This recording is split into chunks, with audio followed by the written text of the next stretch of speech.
أهلا وسهلا الإخوان الأخوات، نتمنى تكونوا كاملين بخير وعلى خير. اليوم غادي نحضر معكم طنجية تحلفوا عليها نطيباها في الفرناتشي وهي غير في الكوكوط في الدار. راه كتجي الزبدة وكتجي بنينة تماما بحال اللي كطيب في الفرناتشي. فخليكم على فيديو، ما تبخلوش عليا بلي لايكات ديالكم، بارطاجيو الفيديو، وكنقول لكم فرجة ممتعة. فعلى بركة الله اخواتاتي، بالنسبه للمكونات اللي غنحتاجو في هاد الطنجيه هادي، عندي هنا زعفران شعره اللي درتوه هنا في الماء سخون باش يطلق ليا. عندي واحد ربع كاس ديال زيت العود، زيت بلديه، ما ديش الزيت الروميه، الزيت بلديه، ومن احسن تكون من نوعيه جيده. عندي هنا الثومه، بالنسبه للثومه عندي واحد كركوبه متوسطه ديال الثومه. بالنسبه للثومه غتقشروها وغتخليوها ما عدا الا كان الراس كبير كتقسموها هكا على جوج. عندي كذلك السمن حار، السمن الحار من يديا صوبتو ديال الدار. عندي قزبر اليابس مطحون واحد ملعقه كبيره مملوءه. عندي كذلك الكمون، وعندي كذلك هنا الحامض مصير. بالنسبه اخواتي الحامض مصير هذا صوبتو من يديا ديال الدار. غادي نعطيكم الطريقه ان شاء الله في شي فيديو ان شاء الله.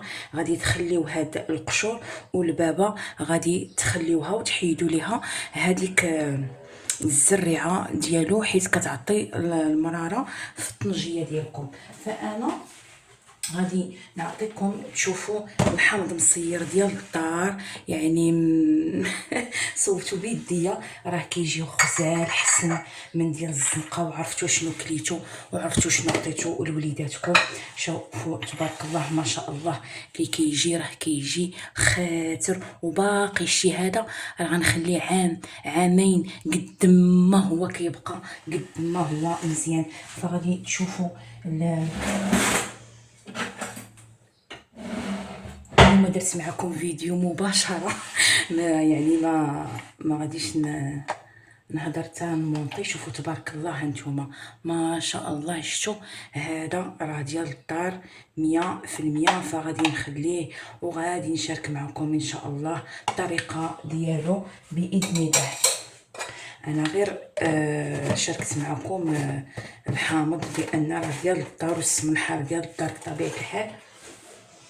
فبسم الله على بركه الله ندوزو للطريقه ديال الطنجيه ان شاء الله. بسم الله. فبالنسبه اول حاجه عندي هنا اللحم ديال الغنمي، راه ديجا حضرتها معكم ديال البكري اللي لقى اعجاب ديال الكثير من المتتبعين، شكرا لكم بزاف. انا غنشاركها معكم بالغنمي.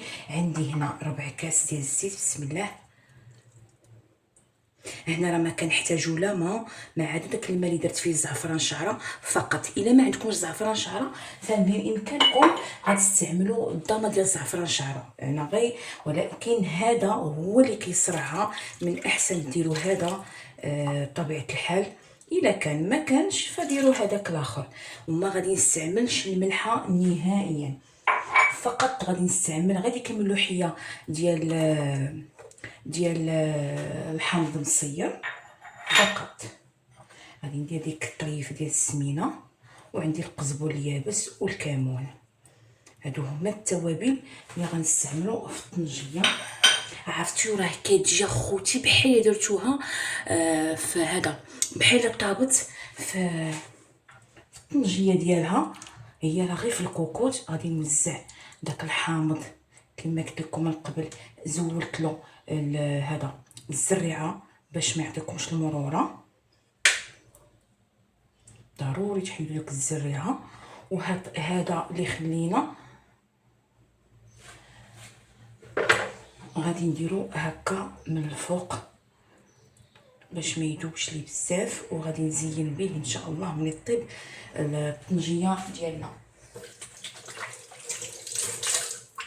صافي. هنا غادي نسد على الكوكوط ديالنا. بالنسبه اخوتي الطياب غادي نسد على الكوكوط وغادي نديرها على عافيه. اون فوا تسمعوا التصفيره ديال الكوكوط كتنقصوا العافيه. اش غنقول لكم؟ شميعه.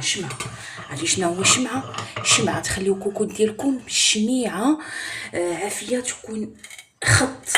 انا راه كنأكد عليها، العافيه تكون شميعه خط واحد، وغتخليو الكوكوط ديالكم والطنجيه ديالكم كطيب مده ساعه كامله مضبوطه.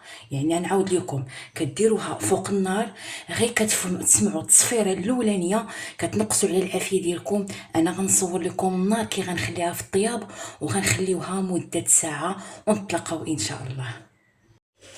هانتوما اخواتي، النار اللي خليت راه شمعه اخوتي، ما عرفت واش بلاتي. هانتوما كي خليت العافيه وكي خليت النار شمعه. هانتوما خط صافي. وتخليو الكوكوط ديالكم كطيب على خاطرها مده ساعه، وغتلقاو ان شاء الله اللحم ديالكم زبيده ان شاء الله، وما شهيتكم فيها. نتلاقاو مع الشكل النهائي.